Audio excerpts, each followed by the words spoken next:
ضيفنا النهارده واحد من ابرز لاعيبه الهاندبول اللي جم على تاريخ مصر، وفي سنه 2007 كان اقوى وينج ليفت في العالم، والنهارده هو من ابرز الانتربرينورز اللي في تاريخ مصر.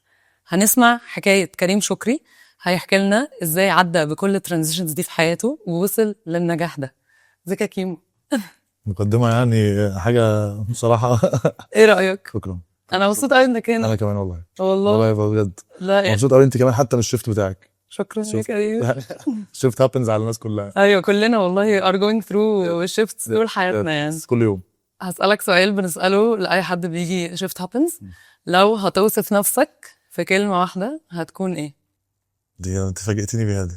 أنت ايه فاجئ. رأيك؟ أقولها بس يعني it will sound دور. تحفة. بس ليه it will sound right؟ هي دور ايه. متكلمش يعني. طب ليه بتحس ان انت كده؟ عشان كان كل الشيفتس اللي حصلت بقى في حياتي كلها كان عبارة عن مثلا إحساس تحس أنت ناقصك حاجة، تقول عايز أعمل حاجة فتعملها. طب خلينا نبدأ في قصتك ورحلتك اللي بدأت برياضة نجحت فيها جدا لشغل ومجال نجحت فيه وعملت فيه اسم كبير. لو كنت رجعت لبداية حياتك كنت تتخيل ان انت توصل للنجاح ده كله؟ بص هي نفس الفكره. كان نفسي طبعا يعني كنت شايف. بعدين انا كمان اهلي او بابا يعني كان من الناس اللي هو بيقنعني بالحاجه، يعني يقنعني مثلا انت ايه، انت هتبقى احسن لعيب في العالم، انت هتبقى مهندس مش عارف ايه انت. وانا كنت وانا بقى صغير لسه في الاول اللي هو كنت ما بصدقش قوي. بعدين لما كل ما بدانا نقرب وبنحقق حاجه فبتصدق اكتر. ايوه وطبعا كان نقطه التحول بتاعت الوينج ليفت 2007 دي ان هي فعلا اتحققت، ايوه. فبقت اي حاجه ثانيه بتتحقق. فكنت حاسس ان انت باباك بيديك ثقة بتخليك تعمل اي حاجة؟ في الاول كان ضغط، يعني في الاول كنت بحس ان هو ضغط، وبعدين لما اول مره اتحققت واحده حققت صدقت. كله بقى مشي، كله بقى عايز تحقق حاجه بتقدري تحققيها وانت تشتغلي لها هتحققيها. عملت اسم كبير قوي في 2007، كنت احسن وينج في العالم، ومشوار من هليوبلس للاهلي لحتت كتير جدا. جينا في سنة 2014 انت قررت تعتزل بعد كل بقى الارقام دي. ايه كان السبب بقى ورا الاعتزال؟ هو السؤال ده بيسأل في ناس كتير اكني عملت حاجه مثلا يعني اول حد يعملها في العالم. ايوه يا كريم، اصل انت يعني كنت يعني ماشي ما شاء الله. ماشي، هو كان في البيك. أيوة. ايوه بس وكنا في الاهلي وكسبانين دوري وكاس وسوبر وافريقيا وكسبانين. انا اخر حاجه لعبتها قبل ما ارجع تاني كان فاينل دوري، واخدينه ماشيين مروحين واخدين الميداليه يعني. ومفيش حاجه. بس انا كان قبليها اصلا انا بشتغل من قبل، يعني انا بدات شغلي والبرايفت بزنس من اول ما اتخرجت. اوكي. من اول ما رحت الاهلي، يعني اول رحت الاهلي 2009 بدات بزنس او شغلنا كمهندس بقى معماري. فتحت ديزاين ابني ومكتب انتيريور ديزاين، بعد كده شركه المطابخ جولدن هوم ومصنع خشب والحاجات دي 1 باي 1 كانت بتوفرلاب مع الاهلي في نفس الوقت. طب ازاي يا كريم انت في ترانزيشن كبير قوي في المجال الرياضي كلاعب وكرياضي وبتلعب في نادي كبير جدا؟ ايوه كان ضغط جامد جدا، ما عشان كده بطلت. يعني قعدت 5 سنين من 2009 لحد 2014 ببني اولموست شركتين. انا مهندس معماري ببنيهم وفي نفس الوقت بلعب في الاهلي ببطولاته بقى دوري وكاس وافريقيا وسوبر وسفر. هو اصلا معلش ثانيه واحده بس، مهندس معماري وانت رياضي؟ ما هو ده كان المواضيع برضه، ما هو ده كان ازاي هندسه؟ هو كان كده، هي كده هي مشيت كده ما شاء الله. الحمد لله. بس انا كنت برضه في الاول في هندسه عين شمس، ما مشيتش في هندسه عين شمس عشان كان الرياضه على طول في المنتخب على طول ومعسكرات وكده، فرحت اكاديميه. ده كان اول من ده اول شيفت. ان انا الاول هندسه ثانويه عامه كنت جايب رقم بقى 97 وحاجات كده، وبعد كده دخلت هندسه عين شمس سنه سقطت. عمري في حياتي ما سقطت. ده كان بقى هيحصل شيفت ان انا ابطل هندبول على طول. وبعدين جالنا الاوبشن بتاع اكاديميه، فده اول شيفت رحت رايح اكاديميه. بعدين فضلت لعبت بقى البطولات دي وخدت احسن جيم في العالم. بعد كده لما اتخرجت رحت الاهلي وبدات شغل على طول بزنس. اشتغلت امبلوي 6-7 شهور كده لما رحت في الاول. لا انا محتاجه اعرف المنتاليتي. ما شاء الله ما شاء الله، انا منبهر ما شاء الله. الله يعني بجد والله يعني تكسفنيش النادي الاهلي ومنتخب لا ما هو ده اللي بخليني ابطل في الاخر. انا كنت أيوة. جدا في 2014 بقى حسيت ان انت مش قادر. طب ازاي بقى قررت ان انت تختار الشغل مش الرياضه؟ هقول لك ساعتها برضو كان في يعني في مجال الرياضه ساعتها كان في برضو ثوره. كان في موضوع بتاع بورسعيد وشهداء المصري والاهلي والدوري اتلغى سنه، واحنا كنا متعودين مثلا بنلعب بجمهور في الصاله على طول. الجمهور اتشال، ما بقاش فيه جمهور لفتره كبيره الدنيا هديت. فحسيت الانرجي في الرياضه نزلت شويه. وفي نفس الوقت كان في فتره اللي حصل فيها الثوره، كنا عطلنا مثلا 10 12 شهر من اللعبه اصلا، او 7 8 شهور اي ثينك، كانوا وقفوا تمارين. فانا كنت مركز قوي في الشغل، بعدين اتشديت، عارفه لما زي ما اكون اتسحبت كده. وكان برضو كان هو ده التايم بتاع، كان بقالي 5 سنين ببني الشركتين، كان هو ده التايم بتاع ان انت يا ليفل اب في الشغل يا تفضل زي ما انت. فمحتاج وقت، محتاج اقابل ناس، محتاج ابقى موجود بالليل. الحياه بقى اللي انت بتحكي عليها 5 سنين دي، اللي هو بتصحى الساعه 8 تروح الشغل تلف، بعدين تطلع بسرعه نادي الاهلي، نادي الاهلي في الجزيره الساعه 5 تروح الساعه 10. فكانت بتيجي ورا اليوم، فكنت حاسس ان انت جايب اخرك من كنت مش قادر. بعدين انا كمان خلي بالك، قبل ما اروح الاهلي كنت بلعب في هليوبلس، كنت بلعب في 3 فرق مثلا، بلعب في فرقتي والاكبر مني، وفرقتي فيرست تيم، ومنتخبي ومنتخب الاكبر مني، ومنتخب فيرست تيم. فانا على طول كنت فاهمه انا بستل كده على طول سرفايفل مود. انا عايش في السرفايفل مود طول حياتي لحد ما سنه 2014 بطلت بقى، وخدت القرار ده وكنت في متاكد في ثانيه وانا رجعت خرجت قلت مش هلعب تاني، مش قادر خلاص، مش قادره اتخيل اول كام شهر بعد ما بطلت كنت حاسس بايه؟ ترانزيشن ده عمل فيك ايه؟ عايز برضه اقول لك حاجه، انت الفتره كانت ساعتها مش زي دلوقتي. يعني دلوقتي احنا الرياضه والسوشيال ميديا ومش عارف ايه والفيديوهات، احنا ما كانش عندنا ساعتها، ما كانش في فيسبوك يعني، ما اعرفش كان في انستجرام ولا ما كانش في انستجرام. يعني ما كانش في لسه تصوير وماتشات وبتتذاع، واحنا قعدنا سنتين ما بنلعبش يعني، او سنتين الدوري عطلان شويه عشان ظروف في البلد. اول ما بطلت بصراحه انا كنت حاسس ان انا محتاج حريه شويه. كان الرياضه جايبه من وانا 15 سنه لحد لما بطلت، اللي هو 28. انا بطلت 28، ده البيك اصلا بتاع اي لعيب. انا برضه بقولها دلوقتي وبستغرب تاني، فاهم اللي هو ازاي بستغرب تاني.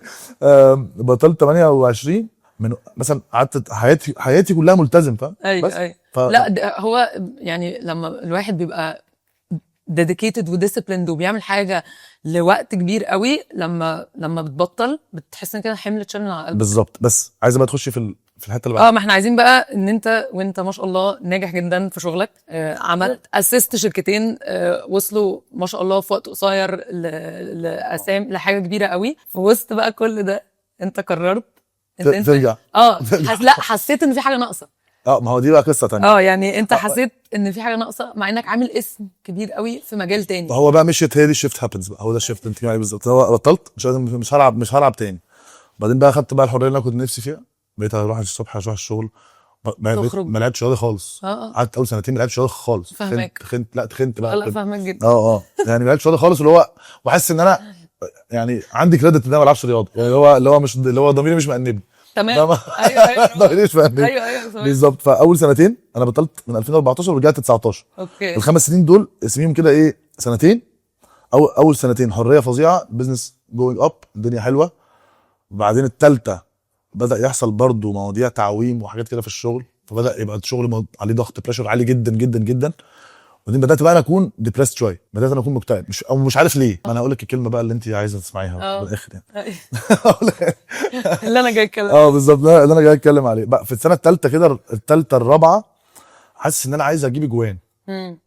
مع انك ما بتلعبش بقالك سنتين خلاص. لا عايز اجيب اجوان في الحياه، يعني عايز اجيب اجوان. انا متعود، انا بقالي وانا صغير بحب اجيب اجوان. انا بحب العب، اروح التمرين اجيب 10 اجوان، انزل الماتش اجيب 7 8 اجوان.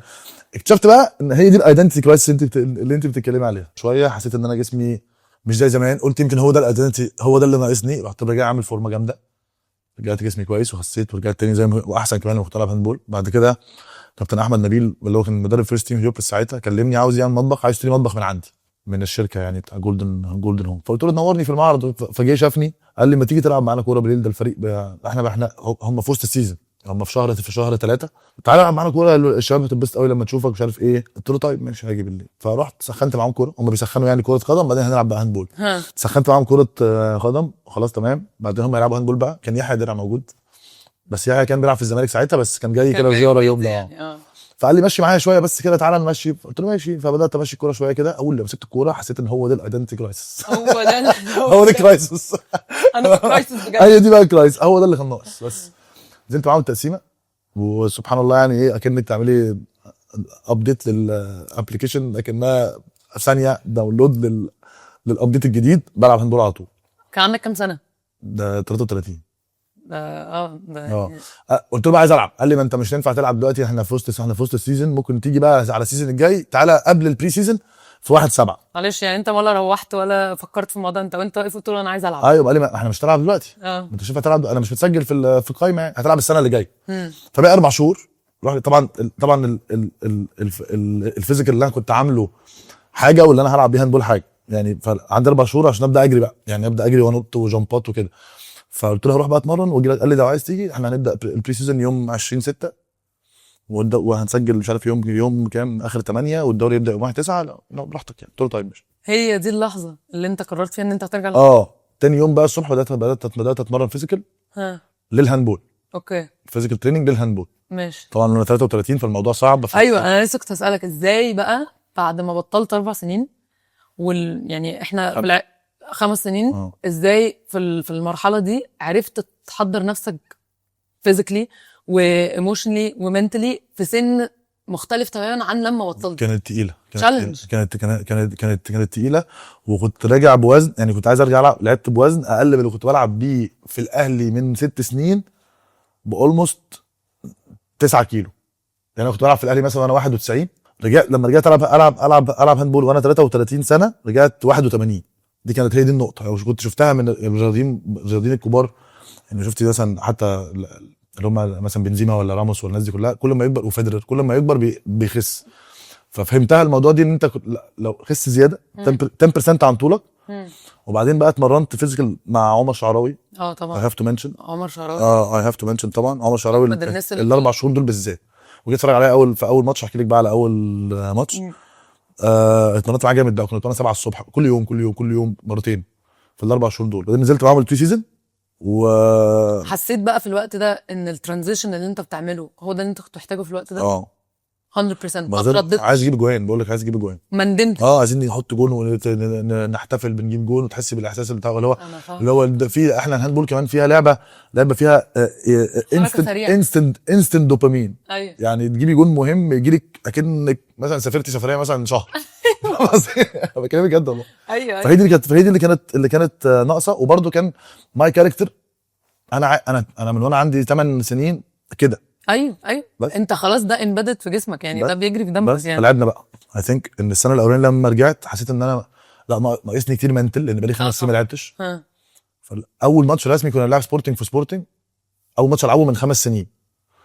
وفي سبورتنج ملعب مقفول وزحمه كده شويه يعني دايما مليان. بعد كل خبرتك دي لما رجعت اول مره تاني كنت حاسس ان كنت قلقان جدا يعني لحد اول كوره جت. انا فاكر اول كوره اصلا، يعني فاكر اول كوره وفاكر مين اللي بصاها لي، خالد وليد. فاكر اول جول جبته لما رجعت، وكان جول حلو كمان يعني، كان جول حلو واداني خلاص بقى. جبت الجون ده طرد بس بقى. بعدين ما لعبتش تاني يعني، لعبت 10 دقايق بس الماتش ده عشان ده كان اول ماتش ارجع، فلعبني 10 دقايق بس.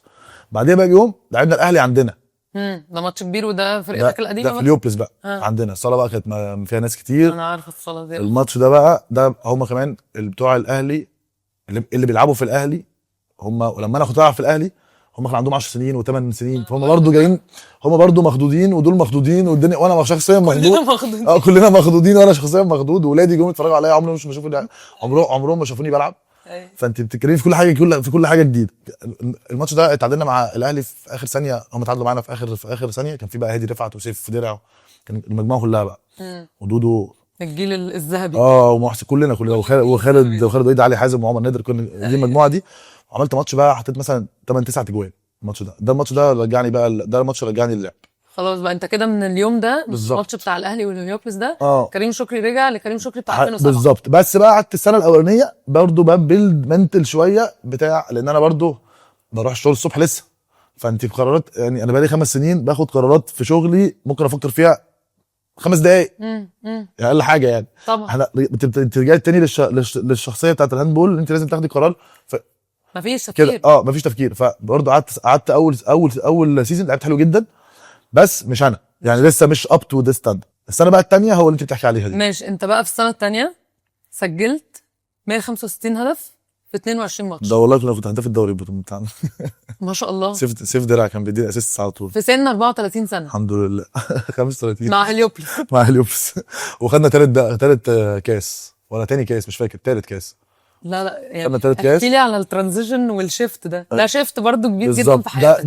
ده رجع لي شخصيتي طبعا. عايز بقى احكي لك حاجه، ان انا بدا شغلي وماي اتيتيود في شغلي اكتشفت بقى الايدنتي برضه كويس ان انا من الشخصيات اللي ما ينفعش اكون مرتاح في الوقت. انا لازم اتزن. لازم اتعذب، يعني لازم اكون متعذب من الصبح بالليل، لازم اكون متعذب، ما عنديش غير ساعتين اخلص فيهم الحاجات دي هخلصهم. لو انا عارف ان انا ما وريش حاجه ممكن ما اخدهم على مهلي بقى، لا. فدي نقطه. سلم عليا تاني. انت كمان الرياضيين كلهم. انت ايوه انت لازم تتزنق عشان تطلع احسن. هطلع كل حاجه انت عايزاها بس اذنوني، فاهمه؟ فانا اكتشفت القصه دي بس. وبعدين لعبت بقى السنه الثانيه، رحت المنتخب بقى دي برضه. ايوه انا بقى عايز اعرف، يعني خلينا بس انا بس الموضوع ان انت كنت هداف الدوري في السن ده. يعني عايز اعرف الترانزيشن ده ايه السر ورا الاداء ده؟ منتل عملت ايه؟ ما احكي لي بقى ازاي في سنك ده بعد كل القعده. طب اقول لك حاجه، طب اقول لك حاجه. انا اصلا لما رجعت العب هاندبول لما كابتن احمد لما اول كوره سخنت فيها دي، رجعت بدانا بسيزون. لا اول ماتش رسمي ده كان يوم 25/8 حاجه كده، 25/8 1/9 كان في شهر واحد كاس عالم في مصر. طبعا انا كنت عايز العبه، انا حطيت في مخي ان انا كنت عايز العبه. طبعا مستحيل، انسي يعني. واحد عنده 33 سنه مبطل بقاله 7 سنين ومدرب اسباني وما عندوش بقى الثقافه دي خالص، احنا بس في مصر يعني. طب وساعتها حطيت في مخك ان انت ترجع؟ عايز ارجع المنتخب بقى. لما وربنا بقى لما انت مثلا ايه، هم لعبوا كاس عالم الونجات وحشه، مفيش ونجات اصلا. يعني هم عايزين ونجات، فاهم قصدي ايه؟ فبداوا يتكلموا شويه، طب ما تبصوا بص على كريم. الفتره دي بقى كان بدايه السيزون اللي بعده. دي انا الحمد لله عملت سيزون يعني من احلى السيزونز اللي عملتها في حياتي كلها اصلا، حتى وانا في الاهلي ولا في مع كله بقى، ضد الاهلي وضد الزمالك وضد سبورتنج، وانا كانت فرقتنا حلوه. وفي وسط بقى كل ده يا كريم انت في شغلك ناجح جدا، هو بقى بتكبر الاسم. يس. احكي لي بقى عن الترانزيشن ان انت قررت ترجع الهاندبول، علشان الناس محتاجه تعرف ان احنا ممكن نكمل في الشغل وممكن بالظبط. انا فهمني بقى عملت. ما هي دي النقطه اللي انا عايز اقولها لك اصلا النهارده، ان انا بالعكس، انا لما رجعت العب هاندبول اي بروجرس اكتر في الشغل، وتوسعت اكتر في الشغل، وقراراتي بقت اوضح وفي كلاريتي معينه في القرارات، وكبرت في شغلك اكتر. ودخلت في شركات تانية، حاجات ما بتاعت فاشن يعني، دخلت في بيزنس تانية زي جونيتيف بتاع اللبس مثلا في الفتره دي. ما شاء الله تحفه. ف لا لما الرياضه بتكريت، انت فاهمه طبعا. انت جد على طول، يعني جد على طول وحاضر على طول واوير على طول، وعارف البريورتي نمبر 1 البريورتي نمبر 2 البريورتي نمبر 3، وجول اورينتد. بس جول اورينتد، واللي هو مش مهم في امتى وفي قد ايه، المهم تحققه بس. وكمان بحس يا كريم ان انت لما بتبقى حاطط في مخك حاجه وشايفها بعيد، مهما بقى من تشالنجز جت، انت من كتر ما انت قررت في حياتك حاجات كتير قوي، الحمد لله ربنا بالظبط يسر وان انت وصلت لها، ربنا بيسهل، بتفضل مكمل على بالزبط. الحاجه اللي انت شايفها من بعيد. بالظبط. زي موضوع المنتخب بتاع قبل طوكيو ده، موضوع المنتخب بتاع قبل طوكيو ده، انا بقول لك انا كنت عايز اخش المنتخب بجد. ايوه انت بتقول ان انت في 2021 كنت في كاس العالم، كنت عايز العبه، كنت بقول لهم عايز العبه، هم اللي هم مش فاهمين ان انا بتكلم بهزر ولا بتكلم بجد. انا كنت عايز العبه وكنت عايز اجمع منتخب، وكنت ولحد اصلا قبل ما ابطل بسنه انا شايف ان ممكن العب لي 2-3 عادي في المنتخب، وحطيت ده في مخك. ده اللي انا لسه بقوله، حطيت ده في مخك بالظبط، وجالك قبل طوكيو ان انت تكمل. انا فاكر حسيت بايه بقى؟ اكني بقى بصي لسه اول سنه اتجمع منتخب وانا عندي عارفه الجامعات المنتخب وانا عندي 15 سنه. لان هو كمان مدرب بروندو ده مدرب حاجه يعني، انا بسمع يا جماعه ان هو حاجه عالميه، فاهمه؟ فاللي هو اصلا يقول لك هاتوه وهو في السن ده وعارف ان انا مبطل، وهو جاي من، هو مش، احنا برضو البلد عندنا تتقبل حاجه زي دي، انما لو انا في اسبانيا ولا في المانيا مش هرجع العب طبعا. ايوه حتى لو انا كنت مش هيدونا دي، انما احنا عندنا تقبلوا حاجه زي دي. وانا كنت كمان عشان احنا بلعب في هيوبلس بلعب بارتياحيه شويه، بلس انا كابتن الفريق وبجيب جوان كتير وشوط وفي مكانك في بيتك اللي في انت مكاني وفي ثقه وبتاع، فكنا بنعمل ماتشات، وطبعا ماتشات جامده جدا جدا، والفريق بتاعي كان جامد قوي برضو يعني، سيف درع وعلي حازم وعمر هي مجموعه، هي لا ده السنه دي كان هو ده كان اللعب. اليوبلس كلهم كنا اولاد اليوبلس كده، وواحد زي يعني عايز اقول لك سيف وعمر وعلي هم الثلاثه والله يعني، كميه الاسيستس اللي جت، كميه الاسيست هم كانوا سبورت، وانا من اللعيبه اللي هو ايه، تديني ثقه هديك جوان بقى هطير. بالظبط كده بالظبط طيرني لفوق، بالظبط هتلاقي كريم فين قدام الجول بالظبط كده، هو ده بالظبط. فالسنه الثانيه دي كانت سنه تحفه، ولما رحت المنتخب الحمد لله كنت فيري براود بصراحه حتى لما لعبتش طوكيو. انا ما لعبتش طوكيو، لان انا لما رحت برضه هو معاه 4 وينجات تانيين 25 و26 و24 و27، وبيبص هو على المستقبل والريبيلد، وانا رايح له 35 سنه، اخر ماتش دوري لعبته من 12 سنه مثلا. طب عايز اسالك، زعلت ان انت ما رحتش ولا كنت فيري لا زعلت بس كنت مبسوط. ايوه فاهمك. لان انا رحت المعسكر قعدت اسبوع وعايز اقول لك بقى في نقطه برضو كنت بتكلم فيها قبل كده، ان انا رحت معسكر المنتخب وانا اكبر واحد يعتبر بعد الاحمر طبعا، سيبك من أيوة احمد طبعاً. من احمد الاحمر، انا اكبر واحد بس اجدد واحد، وهم كلهم بقى اخواتي اصلا هليوبلس، أيوة. يحيى بقى وسيف وكلهم، فانت سافر فاكننا رايحين هليوبلس، يعني اكننا رايحين في النادي عادي. اتمرنت بمزاج جدا وكنت مبسوط. وبعدين آه يعني حتى لما ما خدنيش طوكيو اعتذار كويس، ايوه جه يتكلم معايا وقال لي مش هينفع، يو كانوت دو ات، مش عارف ايه كذا. بالك انت كلاعب بالظبط يعني بالظبط حسيت ان انت راضي، بالظبط. وكان بالنسبه لك وكان برضه ساتسفايد، كنت ساتسفايد جدا بصراحه من جوايا، لان الموضوع كانت لو قلت لي وانا مبطل ان انا ممكن ارجع العب اصلا، وكنت ما هقول لك انت بتقولي اي كلام، جمعت. ارجع بقى واتجمع منتخب مع باروندو وقبل اولمبياد طوكيو، واللعيبه دي كلها محترفين، خلي بالك كنت هقول لك اللعيبه دي المنتخب اصلا ما شاء مليان، الله. منتخب مليان. لا بس لا. فكانت فيري ساتسفاينج بصراحه، الحمد لله يعني ربنا كرمني جدا. طب عايزك بقى تحكي لي على النجاح في شغلك. ايه اكتر حاجه بتخليك انتربرنور ناجح ودايما عندك الدرايف ان انت عايز تنجح في المجال ده؟ طب اقول لك حاجه، هقول لك حاجه، هرجعك بس حته بقول لك. انا عارفه ان انت هتقول برضه عشان انت رياضي وكده، بس لا عشان برضو لما انا بطلت ال4 سنين اللي قبل ما ارجع، ماشي. كنت بشتغل كنت بشتغل، عارفه يقول لك ورك هارد، كنت بشتغل بكميه، بشتغل جامد جدا. لما رجعت على هاند بول وبقيت اجيب اجوان، بقيت برضو لما اتزنقت في الوقت بقيت اشتغل تاني، بقيت مركز على ان انا ورك سمارت نوت هارد، تجيب الجون في الشغل، يعني تختاري التارجت في الشغل تجيبيه، جون في جون جون جون جون، يعني تنزلي الصبح وانت رايحه المكتب ده او الشركه دي او وات ايفر، انا عايزه اجيب جون عندك 10 اجوان هتجيبيهم وهنروح. طب حلو قوي. بس كنت بتحس بقى يا كريم ان انت عايز تثبت لنفسك ان انا مش هنجح بس في الرياضه، انا هنجح كمان بره انا الملعب؟ بحب كده، انا بحب كده يعني، ما ده قصدي. ما هي دي شخصيه يعني، انا بحب ابقى، انا ما ببسط لما اكون محقق اي حاجه يعني. انا بحس يا كريم انت ككريم شكري مش عايز حاجه واحده تديفاين كريم شكري. بالظبط، انا بحب ابقى كل حاجه، انا مش ببسط غير لما باتشيف حاجه، الحمد لله. حتى لو حاجه بسيطه. ايوه طبعا 100% فاهم قصدي؟ 100%. بس انا بالنسبه دي كلمه بقولها على طول يعني، الناس اتشيفمنت از هابينس، زي ما بتجيب الجوان. طب عايزه اسالك في مشوارك الرياضي مين اكتر حد اثر فيك، او مين كان الرول موديل بتاعك؟ ده رول موديل ولا واحد مثلا، واحد مدرب مثلا عمل معايا لا حاجه؟ قول لي الاول مين اكتر حد اثر فيك، وبعد لا كده يعني مين مدرب قصدك؟ لا اثر فيك عامه في الحياه خلاك تبقى ناجح وقال لك حاجه في وقت. لا ابويا وانا صغير، ابويا حط كده زرع شويه حاجات اشتغلت مع كل حاجه، ماشي. اشتغلت في الرياضه واشتغلت في الشغل واشتغلت في كل حاجه، بس رول موديل رياضي مش في مصر، يعني بحب جوردن وبحب رونالدو وكريستيانو، ليا ناس كده بحبهم. الناس دي جوردن، مايكل جوردن وكريستيانو رونالدو وصلاح طبعا، لان صلاح منتل برضه، هو منتل، انت بتقولي ايه، هو منتل. يعني هو طبعا لعيب شاطر وحريف وسريع. انا بحب مايكل جوردن.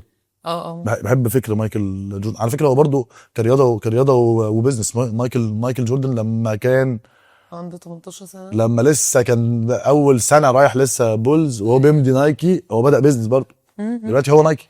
طبعا. بس ايوه اكبر ديل بس وهو لو احسن ديل نايكي عملته في لحد النهارده. ايوه طبعا. انا اصلا انا بعدين كنت برضه لما تبصي على عين الرياضيين، يعني مثلا مايكل جوردن دلوقتي هو بيزنس شفتي عينيه ذكيه ازاي، يعني تحس ان هو لماح، يعني طلع منه ذكاء، عارفه اللي هو زي كريستيانو رونالدو كده. لا الرياضيين كلهم بحسهم كده. لسه كنت بتكلم مع حد بقول ان كل رياضي از وايرد ديفرنتلي، يس ما بيبقاش زي اي حد طبيعي.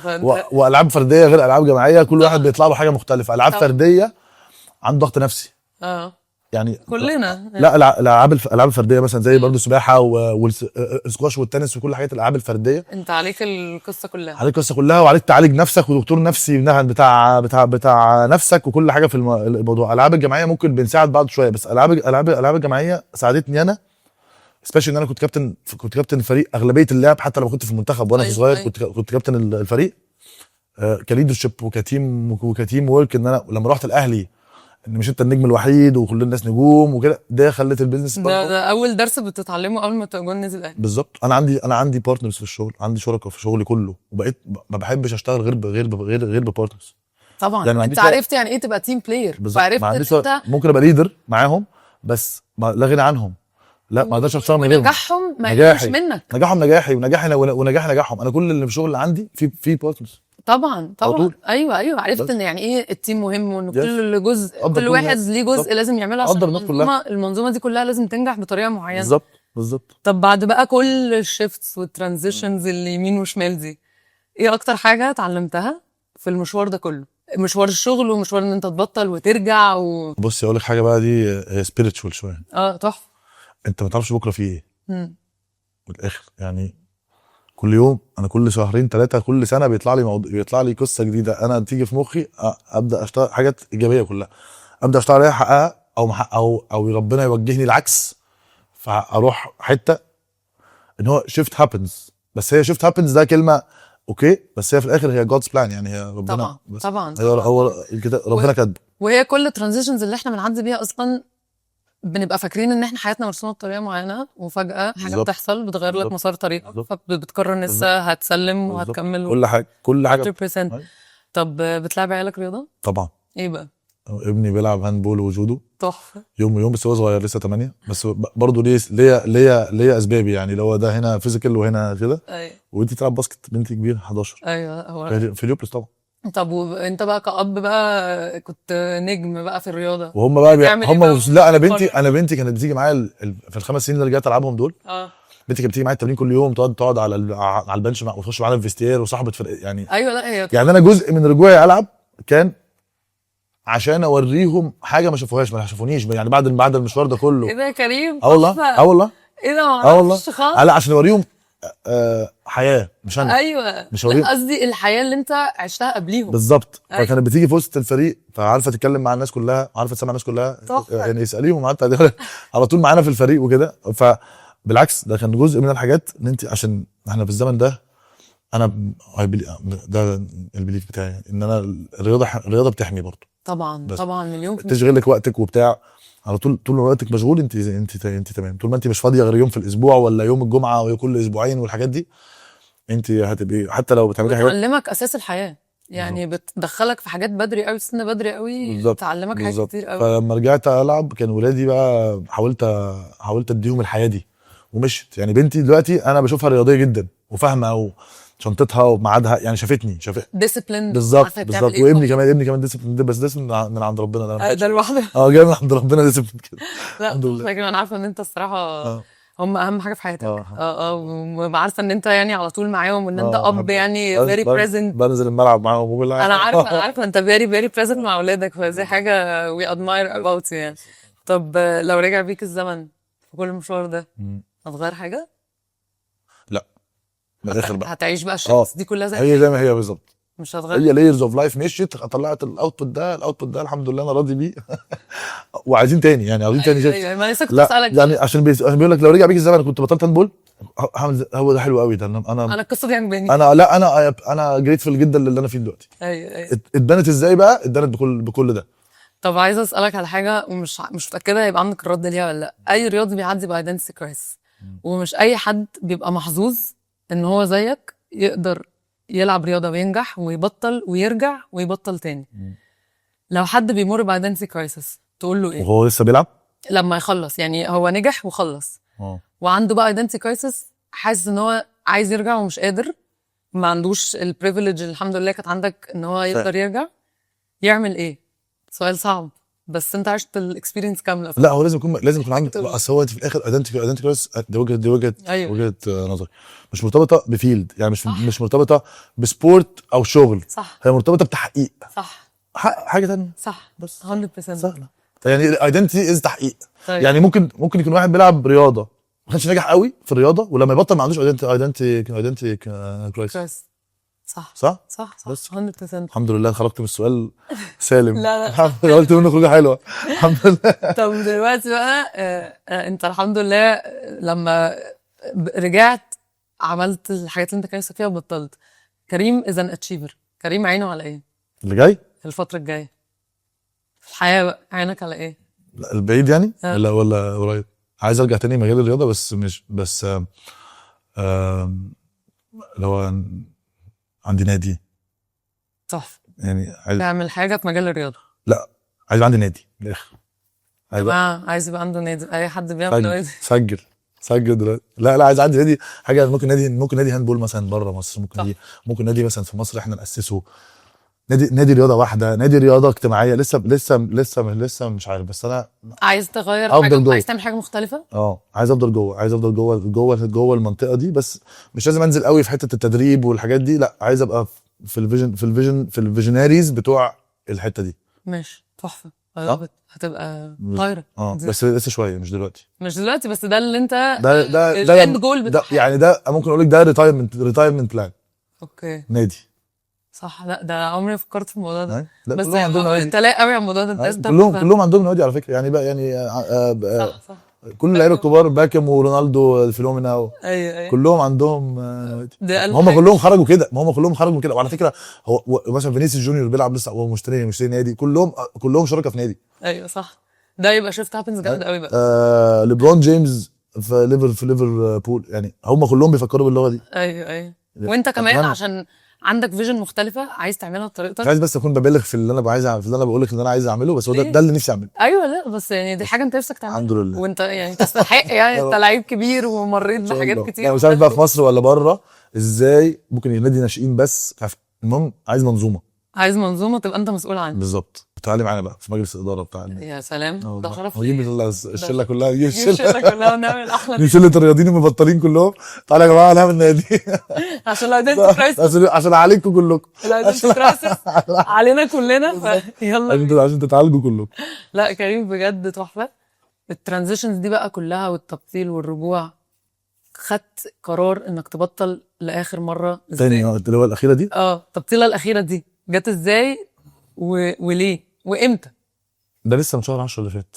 يعني من ما فيش يعني لا 8 شهور. بص انا لعبت سنتين، يعني بعد ما رجعت ما اعرفش احسب 8 شهور ايه. انا هحكي لك اهو. لعبت سنتين، وبعد كده جالي بعد بقى ما جمعت منتخب وكده، خدت عين غالبا ماشي. والله جالي قطع في الاكيلس. دي قصه كبيره جدا، وصباعي اتكسر في نفس السنه بقى انا لعبت سنتين، اتصبت سنه ولعبت سنتين. اوكي. الاصابه السنه دي بقى جالي قطع في الاكيلس، ده برده كان شيفت على فكره جامد. ايوه طبعا، لان هو بقى خلاص بقى انت بقى 4 35 ولا 6 ولا 36 واكيلس، والناس كلها بتبطل في الاكيلس. اصابه يعني. ايوه لا اصابه كبيره يعني تحتاج ريهاب الحمد لله. برده كان برده جزء من الكونسيستنسي، وان انا كنت عايز ارجع تاني بسرعه. انا من الناس اللي هو لازم تحطي لي هدف وتتحديني او تستفزيني. التشالنج هي اللي بتحرك تستفزيني. الدرايف بتاع كريم شكري بالظبط. تحديني هنتعامل، فاهم؟ هنتعامل مع بعض كويس. انما هتسيبيني في الكومفورت زون مش هبقى مبسوط قوي. فالسنه دي قعدت كتير قوي، قطع اكيلس وتاهيل. بعد كده نزلت الملعب بقى السنه يعني لعبت اولى وثانيه، اتصبت ثالثه، لعبت الرابعه والخامسه، نزلت الرابعه، اتأهلت مع دكتور شوقي وكريم حمزه. ناس خطيره في التأهيل. ناس خطيره، وانا كمان كنت ملتزم جدا. ما هو دي برضو كنا نقطه، ان انا ما فوتش ولا مره مثلا ولا يوم عند شوقي ولا يوم عند كريم، كل يوم موجود. ونزلت الملعب بدري، كان المفروض انزل 10 شهور، نزلت 7. الشيفت بتاع الاصابه ده اثر عليك بقى منتلي ان انت داون بقى فظيعه برضو، عشان انت جاي من حته عشان انا كنت لسه متجمع في المنتخب، وهم سافروا طوكيو، المفروض ارجع بقى ممكن اخش معاهم افريقيا مثلا اللي بعديها. فالترانزيشن يعني بقى هو قال لي مش هياخدك معاك طوكيو عشان احنا قليلين وكذا كذا، والاولمبياد مش هينفع ترجع على اولمبياد، يعني ارجع افريقيا مثلا في كاس عالم في اولمبياد يعني يعني جرادولي. فانت عينك بقى ان هيرجعوا من طوكيو، ابدا اتجمع تاني واخش معاهم وكده. اول ماتش في الدوري اصابه، ده صباعي الاول، كنا بنلعب الزمالك انا ويحيى درع في كوره كده مشتركه، وصباعي اتكسر، قعدت صباعي مكسور 6 اسابيع. اول ما نزلت الملعب بعديه جالي قطع في الكيلس، ما كملتش لعب بقى السنه كلها. حزن زعلت بصراحه. ايوه طبعا، بس اتأهلت جامد بسرعه جدا، ونزلت الملعب بقى سنتين كمان، وعملت سنتين جامدين جدا. الحمد لله. بعدين بقى بطلت عشان كنت ساتسفايد شويه. عملت كل اللي انت عايزه. ورجعت المنتخب وكل حاجه تمام، وهي بصراحه يعني. بعدين برضو هي برضو احنا بنلعب لعبه اجريسيف قوي فمحتاجه. انا ممكن العب دلوقتي بس طبعا. هي محتاجه يعني مثلا لو التمرين مثلا من 6:30 ل9، انا محتاج انا كسني ده اروح مثلا قبلها ساعه ونص كمان قبل ما العب، اتجهز عشان اتمرن. طبعا عشان انا مش فول بروفيشنال هاندبول، فما عنديش وقت. وانت اول حاجه فانت محتاج تبقى مع عيالك، شغل الصبح مش هلحق شغل. ايوه ما بقولك وشغلك بالظبط. فبدات بقى تبقى عشان انت في سن ممكن نلعب 2 3 كمان لو انا عايز، بس تايم كونسيومينج جدا. لازم ابقى عندي على طول التاهيل اللي قبل اللعب والتاهيل اللي بعد اللعب، لازم في السن ده تبقي بيدور حواليكي تجهيز عشان تلعبي ساعتين. فاهمك. فكان ضغط برضه. وبعدين في الاخر برضه انا كنت انتو اللعب قوي، فكان برضه بيجيلك ابس اند داونز في وسط الماتشات. لعبت وحش ماتش حلو، في مود سوينجز شويه مع الشغل، كنت مضغوط برضه. حسيت نفس الضغط اللي حسيتها في 2014. حسيت ان انت مش عايز تعيش المأساة دي تاني. مش مأساة قوي يعني لما بتلعب في هيليوبلس، مش مأساة قوي، بس حسيت ان انا في غنى عن هذا الضغط. ما انا قصدي كده، حسيت ان انت مبسوط قوي وساتسفايد باللي كريم عمله، ونجحت وقدرت احط لنفسي هدف وعملته تاني وكذا كذا بس. وبعدين بدأت بقى بطلت. ما هو من شهر 10 ل 10 اللي فات 10 20 24 بالظبط. وبعدين بدأت بقى عايزين نشوف تحقيق قبل ما يحصل ايدنتيتي كرايسيس تانية. هي ما تحصل بقى، داخل على 40 خلاص يعني، هنفضل متعفل لحد 50. بالظبط. فعايز ببدأ ابلان حاجات لتحقيق مور، عشان دايما يبقى عندك هدف. تحقيق هدف انت باصص له، فما تحسش تاني ابدا ان انت عايز ترجع بالزبط. للملعب او كده. بالظبط. ايه القصه دي؟ قصه حلوه والله العظيم تحفه. ربنا يخليك. لا very inspiring بجد والله. شكرا قوي ان انت حكيت. انا شكرا ان انت اصلا فكرتي ان انت تجيبيني. لا والله لا عشان انا شفت انت شفت فظيع. انت كرايسيس حاجه اصلا انا نفسي اتكلم عليها بقالي فظيع. شفت فظيع الحمد لله، ونجحت فيهم كلهم، ونتمنى الافضل في اللي جاي. ايوه ان شاء الله هنعمل النادي. لا وانت كمان الشفت هنا هيحصل شفت. فكر يا كريم، فكرك اهو. نفسي والله نفسي كل الناس تستفيد والله. لا it's a very interesting topic، وممشي على كل المجالات مش الرياضيين بس. بالظبط. وفي كل الاعمار السنيه، وكل الناس هتستفيد منه. اقل حاجه هتستفيد منها ان انت ما تعرفش بكره في ايه، دي عند ربنا. لازم تكون مستعد وتتقبل. صح. وتادبت، وبالعكس ده انت بروجرس كمان. صح. لا وبحس بجد يا كريم ان الترانزيشنز، انا دايما بقول كده، بتديفاين حياتنا. طب فنفسي قوي يوصل لكل الناس، ويبقى كل حد انسبايرد. مش حاجه دايما ما فيش، بس كل حاجه ليها وقتها. بالظبط. فبجد شكرا قوي على المايند سيت دي. ربنا يخليكي. وبجد يعني كريم من الاشخاص اللي ما بيرسموش طريق واحد للنجاح، ودايما بيورينا ان هو مهما حصل، مهما حياته اتغيرت، بيعرف يرجع ويكمل. فتانك يو يا كريم بجد. we're so proud of you. وانا كمان براود قوي بيكي برضه بالشفت. شكرا برضه يا جماعه. هانيه برضه بطله اولمبيه ايام زمان بقى يا كريم. بطله سباحه اولمبيه، ودلوقتي هتبقى اعلاميه شهيره ان شاء الله. يا رب. اعلاميه. شكرا يا كريم. ثانك يو. ثانك يو سو ماتش.